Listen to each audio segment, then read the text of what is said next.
오늘 우리가 함께 읽은 하나님의 말씀은 창세기 28장 10절에서 21절까지의 말씀의 제목으로 한번 저를 따라서 고백해 보겠습니다. 하나님, 나와 함께 계시는 하나님.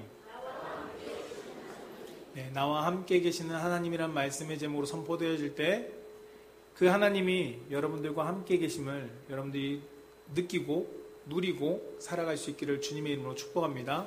네, 저를 따라서 한번 함께 고백합시다. 하나님 사랑합니다. 하나님 감사합니다. 네, 우리 좌우 앞뒤 분들이 다시 한번 축복합시다. 하나님이 당신과 함께 하십니다. 하나님이 우리와 함께 하십니다. 여러분, 아메리카에 죄송한데 방송실 뮤트 좀 걸어주세요. 스탠드 마이크. 네. 아메리카에 보면 인디안들이 있습니다. 그 인디안 소년들이 옛날에 인디안 소년들이 용기와 그리고 훈련을 위해서 독특한 방법을 사용했습니다. 이 소년들을 그 훈련의 과정의 단계에 왔을 때 숲속에 야생동물이 많은 숲속에 그 자녀들이 밤을 지내도록 만듭니다. 그래서 그 소년들의 담력을 키우려고 그 인디안 부족들이 훈련을 시켰습니다. 시험 받는 날 소년들이 얼마나 무서웠겠습니까? 지금까지는 부모님의 보호 아래 있었는데 이제는 부모님의 보호가 아니라 내가 야생동물이 있는 그 야숲에서 내가 하루를 지내야 된다는 것은 두려운 마음이 있을 수밖에 없었습니다. 그러나 그 날이 밝을 때쯤 소년들은 깨닫게 됩니다. 무엇을 깨닫게 되냐면 그들의 부모가 그 나무 위에서 그 자녀들의 있는 곳 근처의 나무 위에서 화살을 당긴 채 그 자녀들을 주위를 지켜보고 둘러보고 있다는 것을 그 소년들은 그제서야 깨닫게 됩니다. 아들 몰래 아버지가 나무 위에서 자녀들이 위험을 닥칠까, 위험한 일이 생기지 않을까 두 눈을 부릅뜨고 밤새 그 자녀들을 지키고 있는 부모들의 모습을 자녀들은 깨닫게 됩니다. 이처럼 하나님도 우리를 지켜보시지 않을까라고 생각되어집니다. 오늘 말씀 가운데 야곱의 상황은 인디안 소년들이 숲속에 있는 것과 비슷한 그들의 광야 가운데 홀로 남겨진 상황입니다. 형 에서를 피해서 그가 하란 땅이라는 가보지 않은 낯선 곳을 향해 그는 떠나게 됩니다. 언제 돌아올지 기약도 가지고 있지 않습니다. 그저 형이 나를 죽인다는 그 이야기에 두려움을 가지고 그 상황을 피하고자 그는 떠났습니다.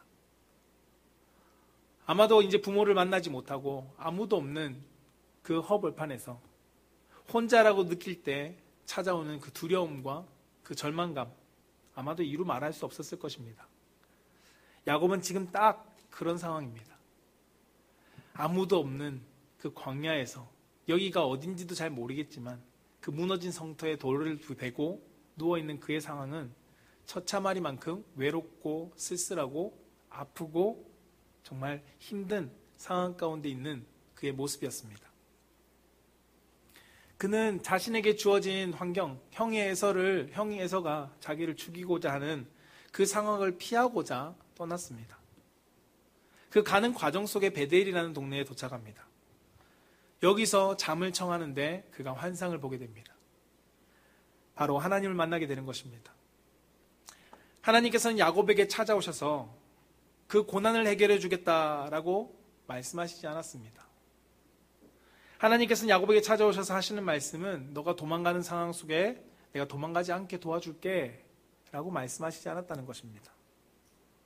하나님은 야곱이 떠나는 그 상황을 가만히 두십니다. 도망가는 상황을, 고난의 환경을, 외로운 상황을 하나님께서 가만히 두십니다. 지금 형 에서에게 죽을 위기에 있는 상황 속에서 하나님께서 건져주시는 것이 아니라 그냥 도피 타는 생활을 가만히 내버려 두신다는 것입니다.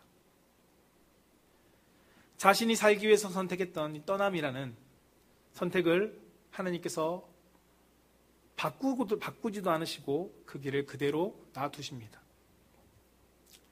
야곱만 그랬을까요? 요셉처럼 타인에 의해서 내가 애굽으로 향하는 종살이 상황 속에서 하나님께서는 특별하게 구원해 주시는 것이 아니라 그의 종으로 팔려가는 그 장면을 가만히 내버려 두십니다. 요셉만 그럴까요? 다윗이 사울을 피해서 떠도는 그 생활 속에 있는 그 상황을 하나님은 가만히 내버려 두십니다. 우리의 입장에서는 하나님, 사울 왕이 잘못했는데요. 사울이 불합리한데요. 사울을 빨리 처리해 주시든지 아니면 다윗이 피난받지 않도록 해주시는 것이 맞지 않을까요? 라고 우리는 생각할 수 있을 것입니다. 요셉에게 팔려가는 형들을 하나님, 이 팔려가는 것 하나님께서 특별하게 누군가를 만나게 하셔서 요셉을 구해주고 그 요셉이 아버지 야곱에게 다시금 돌아갈 수 있게 해주는 것이 맞는 것 같은데요. 라고 우리는 말할 수 있을 것입니다. 그런데 하나님은 그것이 우리의 생각에 좋아 보이지만 그렇게 하지 않으십니다. 오히려 스데반처럼 돌 맞아 죽을 위기에 있는데 하나님께서 구해주시면 좋겠는데 그렇게 하시지 않았고요. 바울이 유라굴로라는 광풍을 만날 때 하나님께서 이미 그 전에 여러 가지 상황을 가지고 막아주시면 좋겠는데 하나님께서는 그렇게 하지 않으셨다는 겁니다. 누가 보면 하나님이 살아계신 게 맞아? 하나님 왜 우리를 방임하지? 라고 이야기를 할 수도 있을 것입니다. 어떤 방임하는 부모들처럼 하나님도 나를 방임하는 것일까? 같은 상황으로 보일 수도 있을 것이고요. 그런데 하나님은 방임하는 부모와 같이 전혀 방임하는 모습으로 우리 가운데 성경엔 비춰지지 않습니다. 오히려 그렇다고 자녀를 일거수일투족 컨트롤하면서 간섭하는 부모의 모습도 성경에서는 보여지지 않습니다. 하나님은 방임도 아니고요. 일일이 하나하나 내가 온실 속에 하초를 키우듯이 자녀를 키우는 그러한 개입하는 부모도 아닙니다. 하나님은 야곱의 삶을 통해서 그가 하나님 앞에 하나님이 그의 삶 가운데 함께 하심을 오늘 성경은 보여주고 있다는 것입니다. 오늘 말씀을 가지고 짧게 우리 성도님들과 세 가지 주제로 말씀을 보고자 합니다. 나와 함께 하신 하나님은 어떤 하나님일까? 그 첫 번째가 무엇이냐면 약속하시는 하나님이라는 것입니다. 창세기 오늘 28장 13절에서 14절 말씀에 보면 이렇게 기록합니다. 또 본즉 여호와께서 그 위에 서서 이르시되 나는 여호와니 너의 조부 아브라함의 하나님이요 이삭의 하나님이라. 내가 누워있는 땅을 내가 너와 내 자손에게 주리니 내 자손이 땅의 티끌같이 되어 내가 서쪽과 동쪽과 북쪽과 남쪽으로 퍼져나갈 것이며 땅의 모든 족속이 너와 내 자손으로 말미암아 복을 받으리라 라고 말씀합니다. 여러분 다시 한번 읽어도 이 상황 속에서 왜 이 이야기를 하실까라는 생각이 들지 않습니까? 야곱에게 나타나신 하나님이 대뜸 하신다는 말씀이 무엇이냐면 너 조부의 아브라함 그리고 너 아버지 이삭의 하나님, 그 하나님이 나의 하나님인데 너의 하나님인데 내가 너와 약속을 맺을게. 그 약속이 무엇이냐면 너의 조부에게 했던 약속 그리고 너의 아버지에게 했던 약속, 그 약속을 다시 한번 너랑 맺을게 라고 말씀하시는 장면입니다. 하나님께서 지금 야곱에게 주신 약속은 지금 당장 야곱에게 필요한 것이 아닙니다. 이 약속은 지금 야곱에게 없어도 되는 약속입니다. 근데 하나님은 이 약속을 야곱에게 하십니다. 하나님이 눈치 없는 것일까요? 지금 야곱에게 필요한 것은 형 에서의 마음을 하나님 돌려주세요. 바로의 마음을 움직이듯이 돌려주세요 라고 하시거나 아니면 형 에서에게 야곱이 핍박하지 못하도록 하나님께서 뭔가 막아주시는 해결책의 삶이 필요했습니다. 그러나 하나님은 야곱에게 그러한 해결책이 아니라 너무나도 먼 미래에 하나님의 약속을 야곱에게 주시고 계십니다. 여러분 우리의 삶에도 지금의 고난이 너무나도 버거운 경우들이 있을 것입니다. 야곱처럼 너무나도 감당하기 버거운 어려움이 우리 삶 가운데 직면에 있는 분도 계실 것입니다. 어떤 분은 경제적인 어려움으로, 어떤 분은 야곱처럼 가족의 어려움으로, 가족과의 갈등으로, 건강의 어려움으로, 어떤 분은 사랑과의 갈등으로 각각의 여러분들 삶 가운데 지금 너무나도 극복해 나아가고 싶은 어려움이 있을 것입니다. 야곱의 삶처럼 우리의 삶에 살 길을 찾아서 여러분들이 방황하고 계신 분도 있을 것입니다. 이리저리 내가 할 수 있는 방법을 가지고 동원하며 정말 여러 방편으로 열심히 움직이고 계신 우리 성도님들도 계실 것입니다. 그런데 야곱처럼 당장 나의 삶에 해결의 응답이 오지 않고 그것이 너무나도 힘들고 지쳐서 넘어지려고 하는 분은 혹시 있지 않으십니까? 기도하는 가운데 여전히 삶의 변화가 찾아오지 않습니다. 하나님 현실이 좌절됩니다 라고 이야기하시는 분 혹시 계시지 않습니까? 그런데 하나님은 그토록 원하는 상황의 극복보다 야곱에게 말씀하신 것은 무엇이냐면 너의 조부 아브라함의 하나님, 너의 아버지 이삭의 하나님, 그 하나님이 나다. 그리고 너가 누워있는 이 땅을 내가 너에게 주겠다라고 말씀하십니다. 여러분, 당장의 해결이 아닌 너무나도 먼 미래에 대한 소망을 오늘 야곱에게 하나님께서는 주고 계시다는 것입니다. 왜 이러한 약속을 주셨을까요? 당장 해결해 주시면 더 좋을 게 너무나도 많은데 하나님께서 지금 형 에서에게 피난 가는 이 길을 뭔가 되돌릴 수 있는 환경을 만들어 주시면 너무나도 감사할 것 같은데 하나님 왜 너무나도 먼 미래의 일을 가지고 지금 필요하지 않은 이때에 말씀하시는 것일까요? 그것은 지금의 고난은 그것을 이루기 위한 과정뿐임을 성경은 우리 가운데 말씀해주고 있다는 것입니다. 여러분, 인디언 소년들을 다시 한번 떠올려 보십시오. 부모들이 그 야숲에 어두운 숲속에 내버려 두지 않아도 됩니다. 근데 왜 그 일을 행하고 아버지는 피곤하게 힘들게 그들을 지키고 있을까요? 그들에게 앞으로의 미래를 위한 훈련이었다는 것입니다. 신명기 7장 21절에 성경은 이렇게 기록합니다. 너는 그들을 두려워하지 말라. 너희의 하나님 여호와 곧 크고 두려운 하나님이 너희 중에 계심이라 라고 말씀합니다. 이 고난의 과정 속에 하나님께서는 소망을 야곱에게 주시면서 그 과정 속에 하나님께서 알게 하시는 것은 무엇이냐면 내가 너의 하나님, 너와 함께하고 있다는 것을 상기시켜 주시고 계십니다. 이 약속이 내가 너의 하나님이야 라는 것을 말씀해 주는 증거라고 성경은 말하고 있다는 것입니다. 여호수아와 백성들이 하나님이 이스라엘에게 두려워하고 떨지 말라라고 말씀하시는 것을 우리 가운데 성경을 들려주는 것처럼 야곱의 고난 속에 하나님께서 아브라함에게 했던 약속, 이삭에게 했던 약속, 그 약속을 야곱에게 하시는 이유는 내가 너와 함께하고 있다, 두려워하지 말라라고 말씀하신다는 것입니다. 그 하나님은 어떠한 하나님일까요? 마태복음 6장 26절에서 30절 말씀에 보면 긴 말씀인데 30절에 이렇게 말씀합니다. 오늘 있다가 내일 아궁이에 던져지는 들풀도 하나님이 이렇게 입히시거든 하물며 너희일까 보냐 믿음이 적은 자들아 라고 예수님께서 말씀하십니다. 하나님은 들풀도 입히신 하나님인데 하나님의 백성들인 너희를 가만히 내버려 두시겠느냐라고 말씀하고 있다는 것입니다. 우리는 지금 당장 무엇인가를 해주기를 원합니다. 당장 무엇인가 변화가 있기를 원합니다. 고난의 때에 넘어갈 수 있도록 하나님 해주시기를 간절히 기도합니다. 그 기도하는 것이 필요합니다. 그러나 때때로 고난의 터널, 광야의 여정을 지나게 하시면서 그 가운데 하나님께서 우리 가운데 말씀하시는 분명한 소망의 약속이 우리 가운데 있고 우리에게 그것을 보게 하시는 경우들이 너무나도 많다는 것입니다. 야곱에게처럼 하나님이 뜬금없이 내가 기도하는 가운데 하나님이 고난을 바꿔주세요라고 기도하지만 나에게 말씀을 통해서 응답하시는 것은 힘을 내라 아니면 다른 소망의 말씀들을 주실 때 지금의 현실에 대한 하나님 왜 해결은 없습니까? 저는 숨이 막히는데요 라고 이야기할 수 있지만 하나님은 전혀 다른 소망을 가지고 우리 가운데 하나님을 바라보게 하십니다. 그러면서 동시에 하나님이 너와 함께 이 광야의 길을 도피의 길을 내가 함께 가고 있다라고 말씀하신다는 것입니다.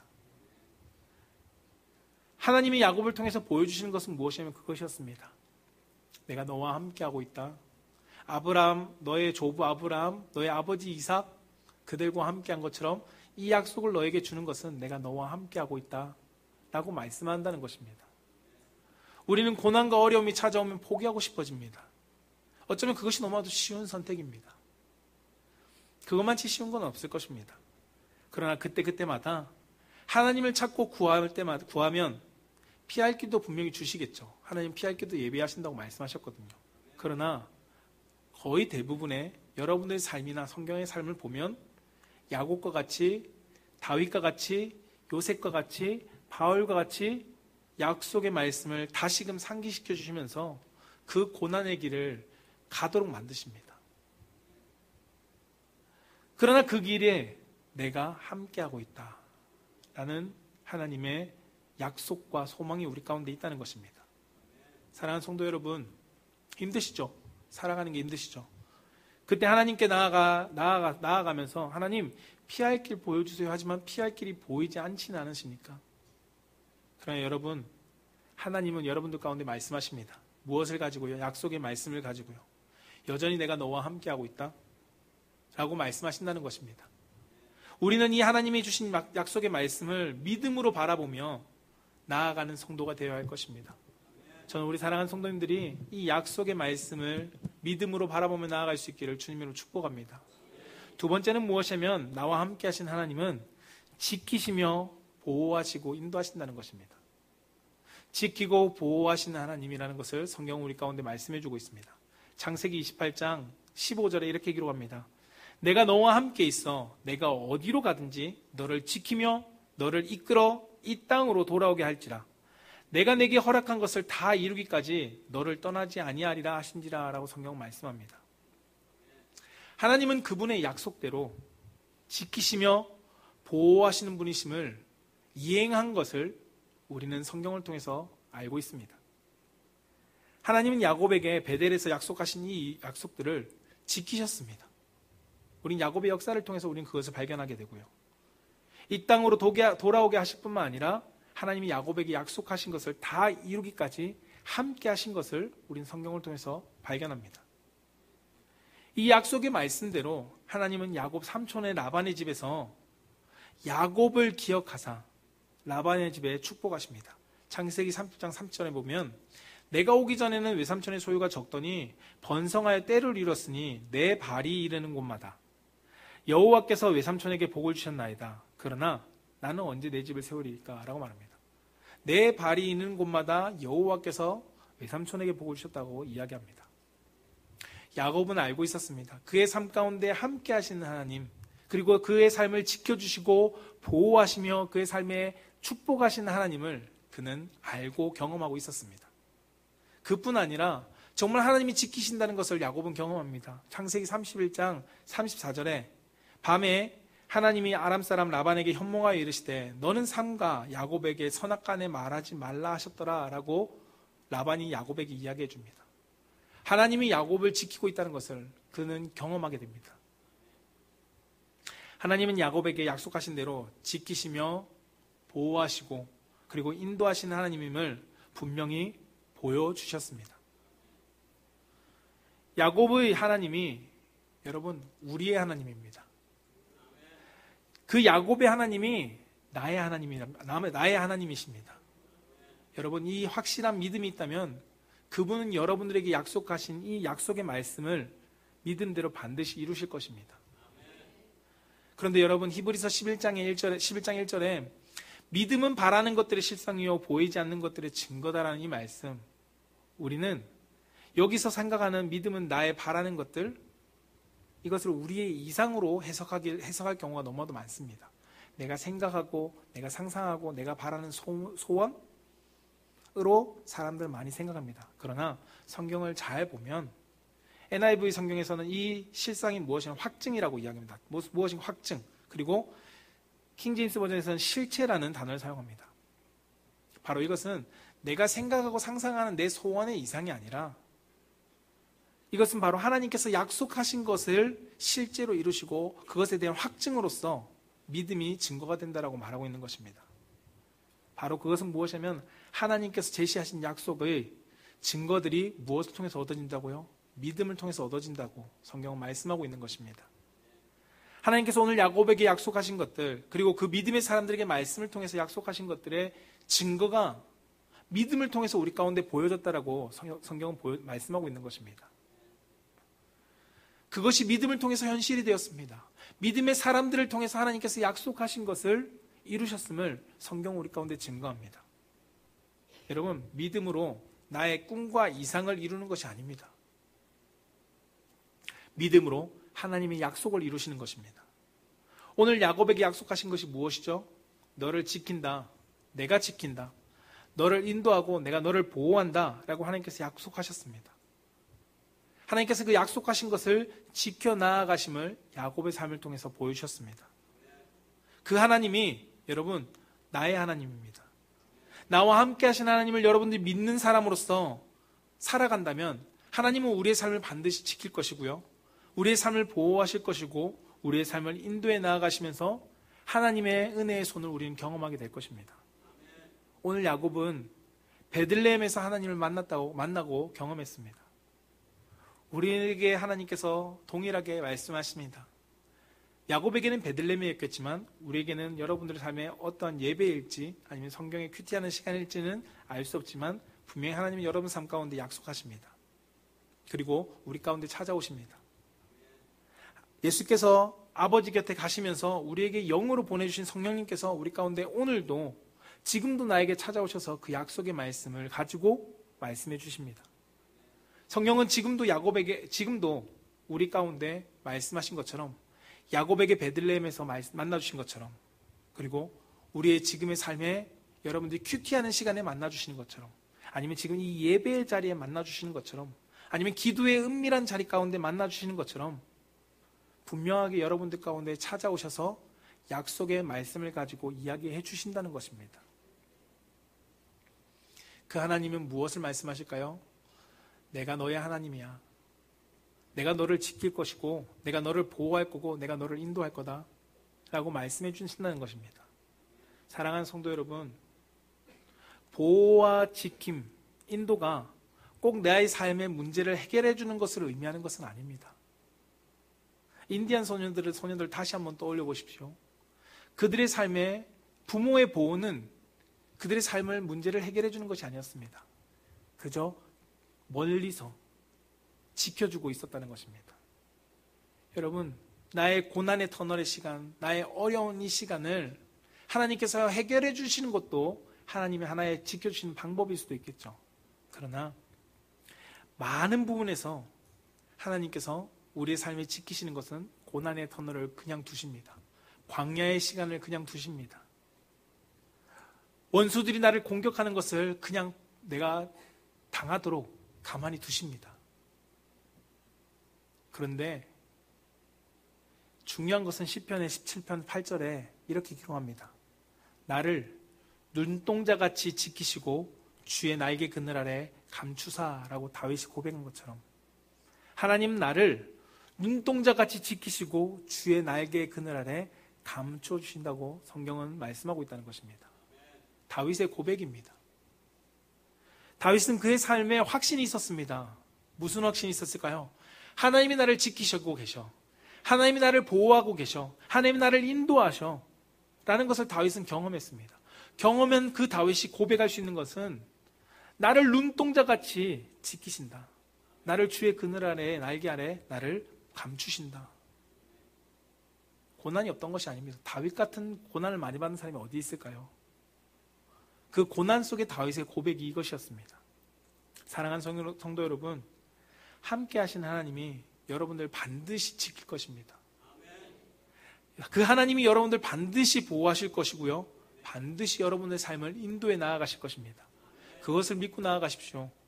야곱처럼 쫓겨다니는 상황 속에서도, 다윗처럼 원수들의 공격을 당하는 상황 속에서도 믿음의 확신을 가짐으로써 하나님이 나를 보호하시는 은혜를 경험하십시오. 우리 성도님들이 나와 함께 하신 하나님을 믿음으로써 하나님이 나의 삶 가운데 동행하시는 그 하나님의 은혜를 경험하며 누리며 나아가는 성도가 되기를 주님의 이름으로 축복합니다. 마지막 세 번째는 무엇이냐면, 나와 함께 하신 하나님은 주님을 향해 고백하게 하신다는 것입니다. 창세기 28장 오늘 16절 말씀에 이렇게 기록합니다. 야곱이 잠이 깨어 이르되 여호와께서 과연 여기 계시거늘 내가 알지 못하였도다. 한번 띄워주실래요? 야곱이, 같이 읽읍시다. 시작. 야곱이, 창세기 28장 16절입니다. 다 많이 넘어갔어요.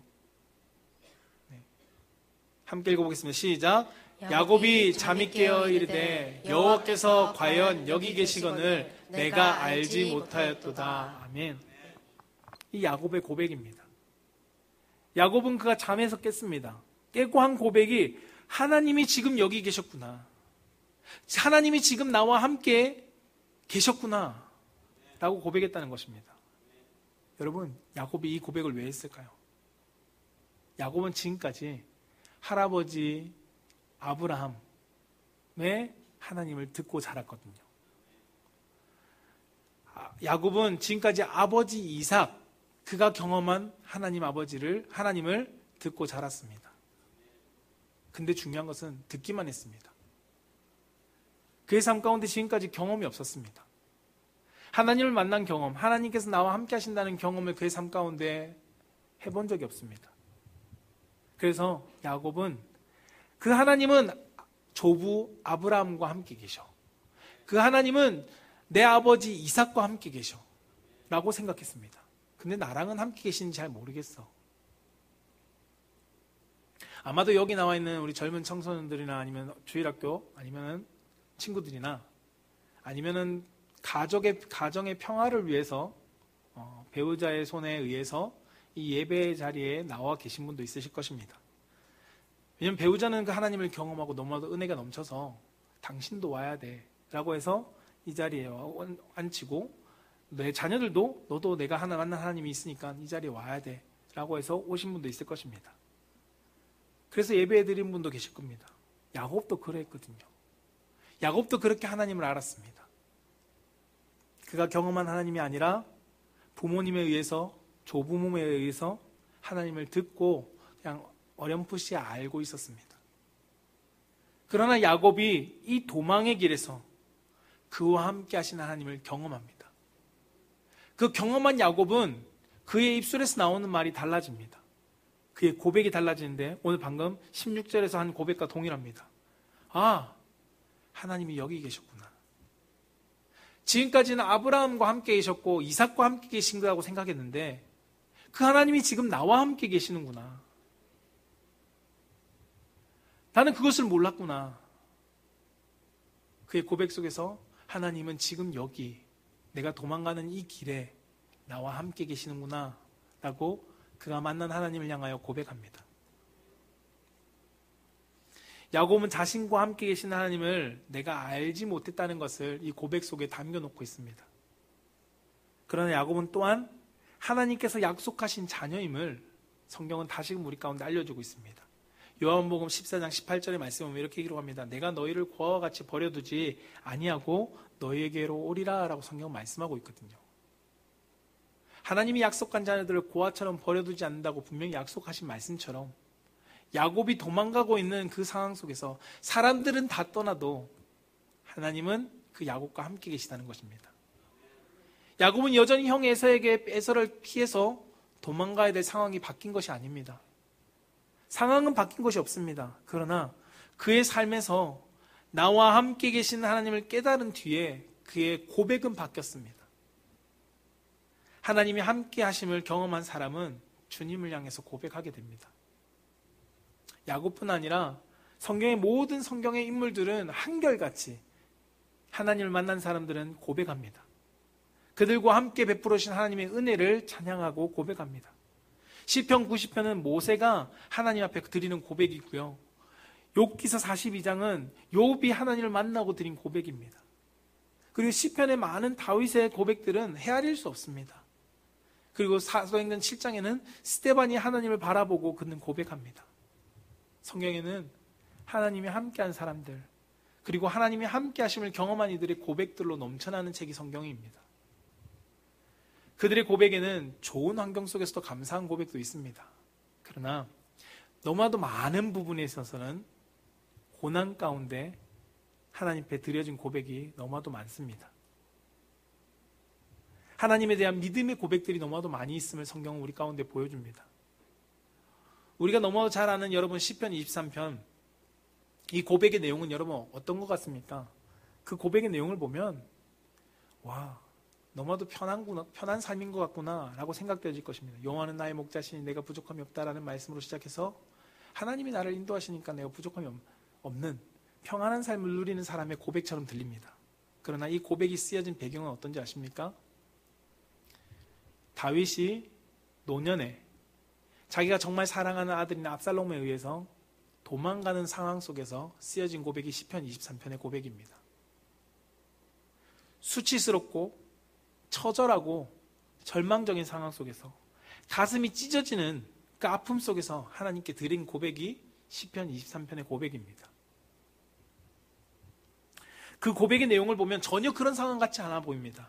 그러나 그가 노년에 정말 이러한 절망 속에서 이 고백이 나올 수 있었던 이유에 대해서 시편 23편 6절에서 기록하고 있는데요. 같이 한번 읽어보겠습니다. 함께 읽어보겠습니다. 시작.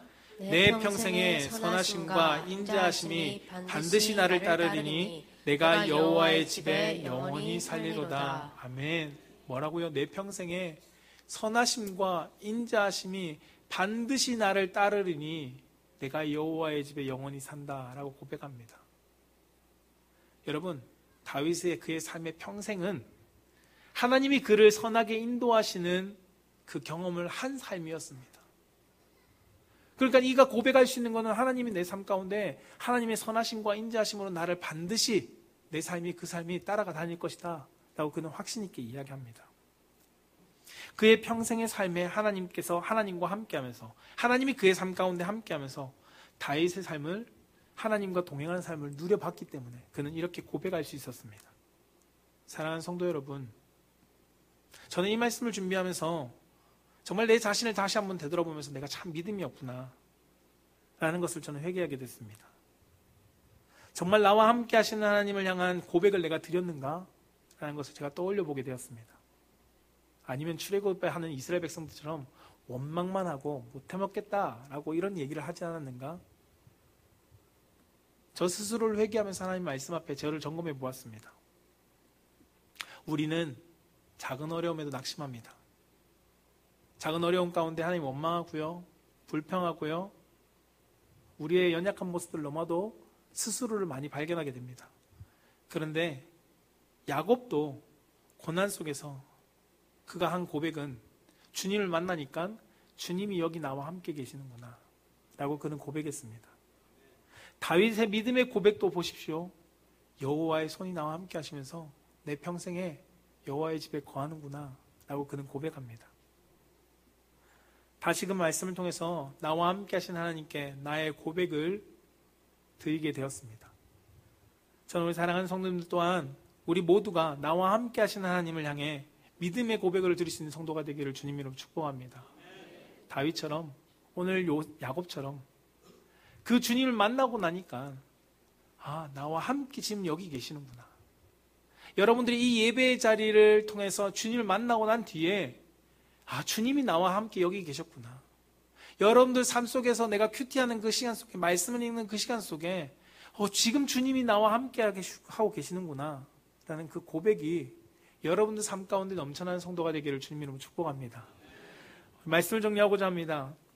사랑하는 성도 여러분, 여러분 삶 가운데 많이 힘드시죠? 많이 아프고 때로는 고통스럽고 많이 버거운 삶을 살아가고 계실 겁니다. 그러나 오늘 주님은 나와 함께 하신다고 분명하게 약속하고 계십니다. 그뿐 아니라 우리를 지켜주고 계시고 보호하시며 인도하신다라고 성경 우리 가운데 말씀해주고 있습니다. 그리고 그 하나님 우리 가운데 그것을 경험하게 해주십니다. 여러분, 어렵고 힘들지만 힘내십시오. 우리 함께 힘을 내봅시다. 왜요? 내 삶에 고난이 있고 어려움이 있어도 그 가운데 함께 하신 하나님, 야곱처럼 믿음의 고백을 드릴 수 있게 하시는 그 하나님, 그 성령님이 지금 여러분 가운데 함께 계시기 때문에 우리가 이 고백을 드릴 수 있는 성도가 되기를 주님 이름으로 축복합니다.